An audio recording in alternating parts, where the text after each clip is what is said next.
Game number 2 of this best of 3 series. Nakalamang na nga in a late game victory aside ng Twisted Minds ng game number 2. Tignan natin kung makakapalag pa ang TNC Pro Team at kung makakakita pa tayo ng game number 3. Pasok na tayo sa Land of Dawn. Early game ang investment ng Twisted Minds dito. Ooh, napakaaga na pag-scout dito mula kay Chakno pero wala siyang abutan doon. I wonder kung anong pinili niyang favor. Should be a blessing, I mean. Kumuha siya dito, hindi ko rin kita. Mukhang encourage ang kanyang pinili. Oo. And ano yun, parang at least may passive na additional stats talaga for the side TNC. Pero Chakno, maagang pagpunta sa baba. Pwersado yung flicker agad kay Owl. So, good signs from TNC na ma-overcome yung early game. But then, nandito na rin si Kaloy trying to mirror Chakno. At puntahan lang kung nasaan siya para pigilan yung gusto niyang gawin. Oo. At mukhang nagkakasakitan lang ang ating mga roamers. At sa dalawang nag-agawan na yon, mukhang si Trimar pa nga ang nakakuha. And so far, tahimik po ang ating laro. Hindi pa natin nakikita na nagki-kick in yung early game. Mukhang level 4 pa natin talaga makikita yon. Wolf, what are we suspecting sa ating pinakaunang pagong? 30 segundos pa naman bago ito lumabas. It really depends kung paano yung ulti dito ni Sean. Dito natin makikita kung paano gagamitin yung Eve. Traditionally, napakalakas na pang-turtle conceal ang napili dito ni Chakno. Ngayon lang ata ako makakita ng ganitong gameplay. Usually, encourage. At nagustuhan ko rin yung favor. We'll see how Chakno will play this. Conceal Marcel no? Hindi mo makikita. Bigla na lang magkakaroon ng golden hour sa gitna. Bigla kang pipicturean ni Chakno. Kaso nga lang, medyo may naipit Zyda. Gagamitin niya yung kanyang shadow para lumayo at umatras. At buti no, may display na hindi pa pinindot ang shadow kill. Available pa ito sa ating first turtle fight. Twisted Minds ang may hawak ng 400 gold lead pero parehas naman silang may hawak na area around this turtle pit. Naghihintay na lamang kung sino nga ba magsisimula talaga nito pero mukhang purple buff muna para sa parehas na junglers. Dalawang junglers magpapa-level 5. Makakapag-catch up itong si Chakno sa kanya level 3. So magkaroon ng even team fight dito ang dalawang teams. Sinubukan ni MP the King na siya yung puntahan pero na-frozen moment nung pagdikit niya at hindi natuloy yung gusto niyang combo. Hindi pa naman nagamit yung Deadly Magic though, so kaya pang pumalag muli ng Twisted Minds. Kaloy, nahihirapan siyang sumustain sa gitna. Nagamit na yung Deadly Magic, naiipit sa likod. Napakagandang placement ng skills mula sa TNC. Side is gonna get another double kill para sa jungler ng TNC and Chakno will secure another. Kaloy is gonna be down. Pinicture pa si Lanzo para madali ng onte yung pag-uwi and yung turtle ay libre ng makukuha ng Phoenix Army. And TNC Pro Team committing a lot of resources pero parang yung synergy na hinahanap natin. Na-picturean natin doon pare. Sabay-sabay. Sabay-sabay pa. Nakita natin napakagandang initiation mula sa TNC. Tinawag din si Benny dun sa laban na yun. At kitang-kita natin yung strength ng TNC sa mga ganitong klase ng execution kapag nakakuha nila. And of course, Trimar and Chakno this time dependable. Ang dali nga naman kasi nung combo eh. Pag nakakuhaan dito ng mga picture, ang daling maland nung Throne of Ruin. Hindi nga sila nag-flicker dito eh kay Trimar. Oo. Slight trade up dito sa gold lane. Gusto ko lang balikan yung sinubukan ng Hayabusa no kanina si Zyda. Going for the gank against Owl. Sobrang nabitin yung front shadow. Doon ko naramdaman yung nerf pare. Oo. Biglang Umikli. Pero ika nga ni Burrito. Kuya Burrito. Hindi nasa haba ng quad shadow yan. Nasa galaw. Nasa tutok daw. Nasa tutok. Si Burrito pa nagsabi niyan, hindi kami. Oo, si Burrito. And so far for TNC Pro Team, nasa galaw sila ngayon. Napakaganda ng kanilang team fight nung first turtle take. And partida no, hindi sila yung invested sa early game. Yeah. Itong Twisted Minds. Masasabi ko naman na hindi lang pang early game yung kanilang comms. Nakikita ko pa rin to na masakit dun sa pagdating ng late game. Especially pag na-combo yung RWM at Final Slash. Pero sinusubukan bigyan ni Kaloy. Ito si Chakno na magamit na ng Raging Sandstorm. And it's go time! Yata mula sa TNC na bigyan yung kalid ni Kaloy at tutumba sa kamay ng Phoenix Army. Para bang hawak na ng TNC Pro Team ang tempo ng larong ito. Sure. Nakontrol din nila yung river. Yun na may maganda dito. Tapos, itong si Chakno, hindi na mapipigilan. Nakikita natin na hindi nga man lang siya nag-invest ng flicker dun sa moment na gino-shot. May Thunderbolt na rin siya ngayon. So, eto na. It's time para ang Marcel. Unli picture na. Oo. And gamit na rin ang real-world manipulation, which means na may laki ang kalugihan ng Twisted Minds sa ating second turtle. Di na ata papalag ang Twisted Minds dito eh. Bibigay na sa TNC ng libre ang pagong with Chakno. Constantly aggressor dito sa laban na to. Si Sean and even si Kaloy ay nahihirapang gumalaw at umikot dahil sa ginagawa ng mid lane duo ng TNC. And once again, a great early game start para sa TNC Pro Team. Ito rin ang nakita natin kanina. Nakapicturean si Sean. Golden Hour ginamit na. Nakiipit to si Sean. Shadow ay hindi tumama dahil nga maikli na. Hindi na naman umabot kay MP the King. Diyan talaga eh. Minsan, mapapaisip ka kapag... alam ko nakapag-adjust na yung mga assassin natin sa liga, di ba? Pero nakakainis pa rin kapag Same. naaalala mo yung dating haba ng Quad Shadow. Tama ka dyan. Oo. Kabisado mo kasi yung dating haba. Tapos parang yung bago ngayon, kapos. Oo, nagbago. Too short. Oh, pero ang naging kapalit niyan as far as I know ay mas mababang cooldown. So ibig sabihin, mas madalas ka na rin makakapag-Quad Shadow. And for side of TNC Pro Team, pwede pa silang gumawa ng play tuloy-tuloy lamang. At sa ngayon, no, hawak nila yung 1.6 kahit sila yung nakakari.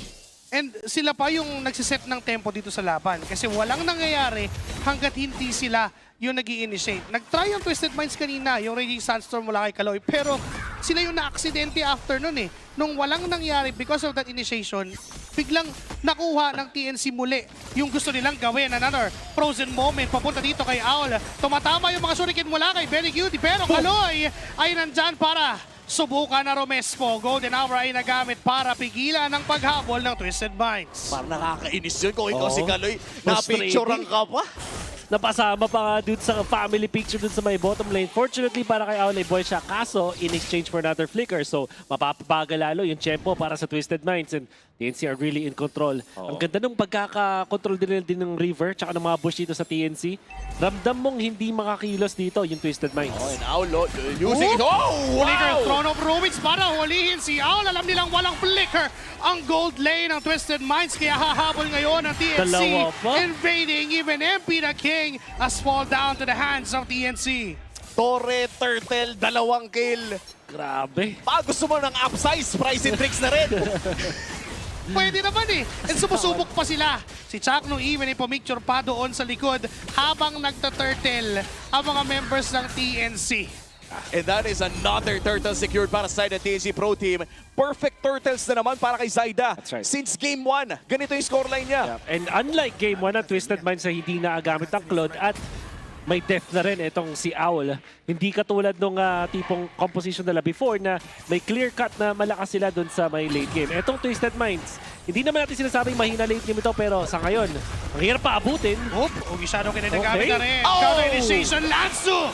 With a final slash at si Trimar ang makukuha niya doon. Tuloy, dito ang TNC na nabuhat. Si Howl, mamamatay na naman siya. Ngayon si MP na King sinusubukan pa. Si Kaloy ay napatasal sa gitna at sa harap ng mga members ng TNC. Pero doon matatapos ang naging aksyon. Ito natin yung trade para sa side ng TNC. Tatlong ultimate kinamit para mapatay doon si Trimar pero hindi napansin na Twisted Minds na pinagtitripa na pala si Owl doon sa top lane. Yung downtime ng flicker na na-force dun sa may bottom lane, 2 deaths ang naneto para sa side ng TNC. That is how you utilize yung forced na battle spells. Oo. And TNC Pro Team, no? I think one of their skills is kapag namang sila at bilang nila yung mga battle spells, alam nila kung paano yung maximize. Yung mga pwede nilang makuha at tinutuloy-tuloy na nila over Twisted Minds. Ay! Was that a flick? Napa-flicker si Owl, pare. Nakita na lang naman. yung blood glim na bola, nag-flicker na pala yun. Oh no. Medyo na ano na siya eh. 114 na kasi yung heart rate eh. Na heart rate pa. Naiilang na siya eh, na parang wala pa akong flicker, alam pa rin nila. Oo. Kaso kanina, sabi niya, commit ko na ngayon. Ngayon, nakita na naman, walang flicker yan. 2 minutes ulit. Oo. At Chakno umaamba na ang Mamba. Nakaharap ng isa. Papasok, mga members ng TNC, Yugi Shadow Kill mula kay Zaida. Mabubuhay pa naman si Kaloy sa pagdadasal doon sa likuran. Nagamit na rin yung RWM mula dito kay Sean. Enough para pumorce ng teamfight muli ang TNC at pumesto na doon sa Lord. At may pwesto na nga ang TNC Pro Team around this Lord area. Twisted Minds ngayon naghahanap pa rin ng paraan kung paano makahanap ng winning team fight. But so far for TNC Pro Team, sila ang laging nauuna sa pag-engage. Ano ba natitirang win condition para sa Twisted Minds? RWM at Final Slash, yun yung win condition para sa kanila. Sino kailangan matamaan nun, pare? At this point, kahit sino na lang para dito sa TNC kasi lahat may threat eh. And even you can say, wag si Chaco din, angkatin na rin eh. Ayan na naman yung Golden Hour para di Grabe. na makalapit ang Twisted Minds. Perfect Lord control for TNC. Lahat ng ruta ay na-block ni Chakno on that Golden Hour. Minsan talaga, the best usage of the Golden Hour is not even on the heroes, yung area mismo. Oo, kasi parang na nagtanggal ng isang daanan sa mapa. Oo. Ganon din eh. Tsaka syempre, hindi ka naman pwede pumeros sa your Twisted Mind. So, eto na. Paano ang disaster management ng Twisted Minds? Kakayanin ba nila TNC? Kasi ngayon, so si 3mar, problema na. Lancy is also a problem for them. And so is Benny Cutie. So, hindi pa nga natin napapag-usapan si Zyde eh. Medyo tahimik at nagpa-farm lang. Pag ito talaga kumalapit na, dito may Ayun na hirapan yan. ang Twisted Minds. Hop, tinamaan yung dalawa doon at may throne of Ruins na magkagaling kay Trimar sa likuran. Hindi pa rin makapasok ang mga members ng Twisted Minds. Golden Ay! Hour once more. Nagamit na ni Chakno. Wala na rin nire-respetong Torre. Dinadive na kahit saan. Ganun lang kadali for TNC na kumuha ng neutral objective. At na-cancel pa nga ata ni Lancy yung final slash ni Lanzo doon. Mamba looking for the play doon sa likod pero mukhang makakapag-push naman sila doon sa may bandang ibaba. Dodobo, hindi, dodoble ang goal din ng TNC Pro Team mula sa 3.5 patungo sa 7,000 at mag-out na lamang sila. This is a really good stretch for the side of TNC. Yeah. Gumaganda na ang laban para dito sa TNC Panigurado. And paunti yung mga opening dito para sa Twisted Minds. Sinabi natin na real RWM kasama ng Final Slash, yan ang win condition para sa Twisted Minds. Pero yung problema yung Golden Hour kasi ang pwedeng gawin dito ng TNC, yun nga, bukod sa isolation plays, pampigil ng combo, ang nagiging problema is kapag wala ng RWM at nakawala na ang TNC dun sa box, wala ng DPS ang Twisted Minds kasi hindi naman nag-snowball itong si Owl. Oo, at hindi rin nakapag-snowball si MP The King. In fact, the 2 kills na meron ng Twisted Minds ay 2 assist lang nakuha ni MP. Wala man siyang nakuha na kill out of those scores na nakuha ng side ng Twisted Minds. At sa ngayon, ang TNC Pro Team minamama lamang ang side ng Twisted Minds around that orange area. 45 seconds bago lumabas ang ating pangalawang Lord ng larong ito. And I think I'd like to go straight to the point, Wolf. Kaya bang pumalag ng Twisted Minds dito? So next Lord natin for sure, hindi. It will take a massive Final Slash. Siguro pag na-burst nila itong si Marcel for some reason, kung kakayanin. Kaso wala sila ng mga penetration. Ito kasing bentahin ng isang Marcel. Mababa HP niya pero ang kunat niya. Uy, lahat na naman nakita ni Chakno. At meron pang follow-up mula doon kay Tremar and Lancy sa likod. Nag-aatrasa ng Twisted Minds. RWM, nagamit na ni Sean. Pero nandiyan na naman yung Golden Hour para pigilan at bigyan ng barikada ang mga members ng Twisted Minds. Sean is gonna go down sa kamay ni Lancy. Wala pa namamatay from TNC at mukhang libre na naman yung Lord na to. Ang tanong ay gusto pa ba nilang mag-Lord? Mukhang ipipressure pa nila yung mid lane pero ipapadala na ata nila si Benny doon sa Lord area. At susunod na nga rin ang TNC Pro Team. Gugutumin ang mga buff at kukunin ang Lord. At hindi na ata nga makakapalag na ang Twisted Minds. This is what we meant sa pagsabi ng paglaro ng perfectly. TNC mula dun sa first turtle, yung pag-activate nila kay Benny Cutie, paggamit nila dito sa Marcel na nakakonceal and si 3mar sobrang on point. Dun sa first turtle natin, sinabi rin natin sa keys to victory ng TNC ay importante sa kanila manalo dun sa first turtle. All of those conditions nakuha nila. And this time, meron silang composition na hindi magpo-follow pagdating ng late game.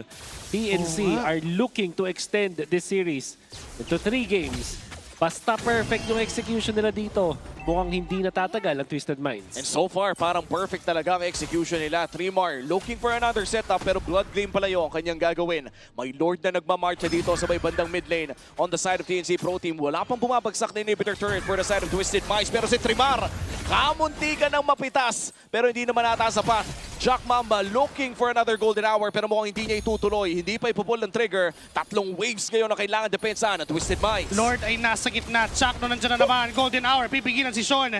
Hindi nahagip si Kaloy. Pero enough na yun para bumasag ng Torres. Sa gitna, may Lord pa rin. Di pa na first down. Force na yung Raging Sandstorm ni Kaloy papalayo. At mag-aatrasa ng TNC. Pero mukhang fake lang kasi pwede pang round 2. May mga minion waves pang kasama sa gitna. Pero hindi naman na para puntahan pa at babaran. TNC. With 8K gold, di na itutuloy. Diretso with quad shadow and Ugi Shadow kill from Zaida. Wala siyang mapapatay doon. At ngayon na, yung atras na gusto nilang gawin. Makakadepensa naman ang dalawang inhibitor turrets ang side ng Twisted Minds. And for TNC Pro Team, I'd like to think na mission successful ito. Nakuha pa rin nila ang isang inhibitor turret na napaka-importante. Yes. At maganda dito para sa TNC is walang namatay sa kanila. They didn't even have to utilize kung nila mga battle spell. Yun na may mahalaga doon. Zaida, threatening sa kanyang ultimate.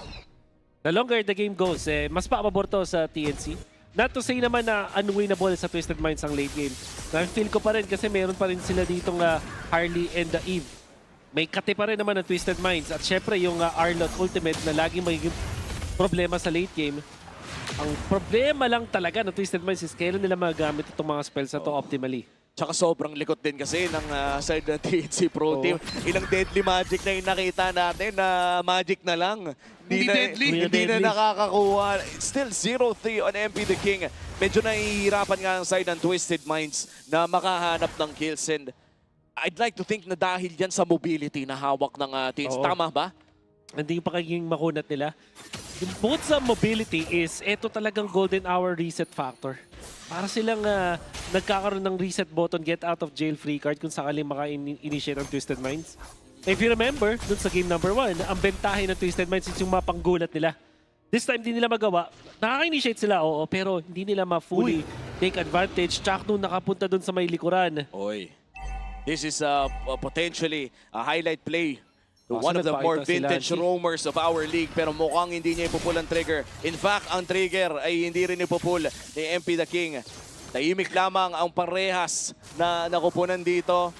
Literal na Lord lang ang tinitignan ng TNC Pro Team. Chaknu trying to sniff out kung saan si Lanzu, MP the King. Nasa harapan ni Lancy. Makakabalik naman with a space escape. At mukhang hindi na nga makakapalagpas sa Lord. That's gonna be the Lord secured para sa side ng TNC Pro Team. Napakalaking harang nung ginagawa ni Chakno. Yung presence niya lang is enough of a threat for Twisted Minds na sige, subukan yung kumontes. Subukan yung lumapag doon sa area na kung nasaan kami. Hindi na kayo mabubuhay. And yun yung paulit-ulit nangyayari for Twisted Minds. Hindi sila makapalag. Oo, tapos parang grabe din yung pagsisinghot kung nasaan yung mga kalaban. Literal, dinaanan lahat ng mga bush. Malinis lamang ang execution for TNC Pro Team now with a double-digit gold lead against Twisted Minds. At may Lord pa nga na nagmamarcha sa may bandang mid lane. This time around, mas mahirap tumipensa dahil wala ng inhibitor turret dito sa gitna. At sa top lane naman ata, pati bottom lane ay inaayos na rin ng TNC Pro Team. Kompleto ang mga battle spells ng parehas na kupunan. Kasabay-sabay yung mga minion waves. Sinubukan ni MP the King na kumuha ng pick-off. Lancy ay mabubuhay doon sa combo na ginawa ni MP the King. Lord ay nakapasok at nakapenetrate doon sa base. Basag na yung inhib turret sa taas at sa ibaba. Nandyan pa rin naman ang threat from TNC pero aatras sila. Hindi sila pipilit. Trimar dodging yung final slash. Although hindi tumama yung Throne of Ruin, ang nangyari naman para sa TNC is sobrang umilag yung Twisted Minds at hindi nila depensa pa yung kanilang mga tore. So now, TNC have taken out all of the inhibitor turrets. Lamang na lamang sila sa mapa ngayon. Back-to-back long games para sa ating first series of this Super Fan Saturday. By the way, ang ating average game time for Season 17 ay 17 minutes po. At ang ating game number 1 ay napunta all the way to 25. And right now, we are approaching our 19-minute mark para sa game number 2 na ito. Pero napakalaki na rin po ng gold lead ng TNC Pro Team. They're just playing it safe. Kaloy, nahanap ng dalawa pero makapag-raging sensor naman palayo. At mukhang hindi na nga makakalabas ng base ang side ng Twisted Minds. Ano bang natitira dito? Is it still the same thing? A massive final slash? Yun na lang talaga. It's the only thing kasi sabihin natin yung -1, maganda yun para sa Twisted Minds pero mukhang imposible pa nilang makuha sa ngayon. The way na naglalaro ang TNC. At kung papansinin natin, biglang bumagal yung pag-control ng TNC. But tingin ko, ito yata yung game na pwede nilang gawin yun. Meron silang Alice, meron silang Karin, Meron silang Hayabusa. Di nila kailangan magmadali sa laro na to. Doctor Strange moment kung tutusin, 1 in 14 million possibilities. Yung final slash na iniintay natin, yun yung kailangan ng Twisted Minds. If ever, ang pinakamagandang target would be Benny Cutie, or even Chakno, or even Lancy, pero enough na ba yung burst potential? Knowing na 0-3 pa rin si MP The King, hindi pa niya mahanap yung pwede niyang patayin.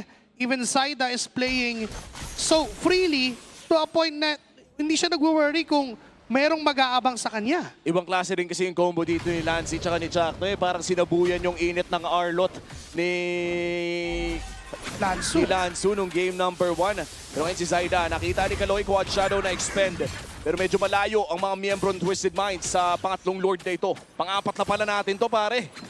Lahat pa yon nakuha ng TNC, literal na perfect. Kung bibigyan natin ng figures yung perfect gameplay ng TNC, yun yung perfect objectives na nakuha nila. 3 Turtles and 3 Lords ngayon. Si Kaloy ay sinusubukan ng hawakan ni Trimar at ni Chakno. Nandiyan na rin si Lancy. Oh, no. Burst down yung Lord. Minamadali ng TNC. Walang way para makapasok ang Twisted Minds. Oo, at mukhang magkoconceal pa dito si Chakno, looking for the immediate play. Matapos ng Lord na iyon. Oh, flicker! Si Lanzo ang gusto nilang target. Golden hour pa para talagang hindi makaalis at hindi makaatras. Pero may RW Nilaban! counterplay mula sa Twisted Minds. Nagkagulo-gulo, nagkapasokan sa loob, sa likod. At si Kaloy ang makukuha with Lancy for the trade-off. Trimar is still going for MP The King. Hindi pa rin niya pinaalis. Hindi nila mapagpag ang alis ni Trimar. And yung pase ay kakarampot na lamang ang natitira. Nandyan pa si Benny, Saida, Trimar at Chakno para tapusin na. And TNC will force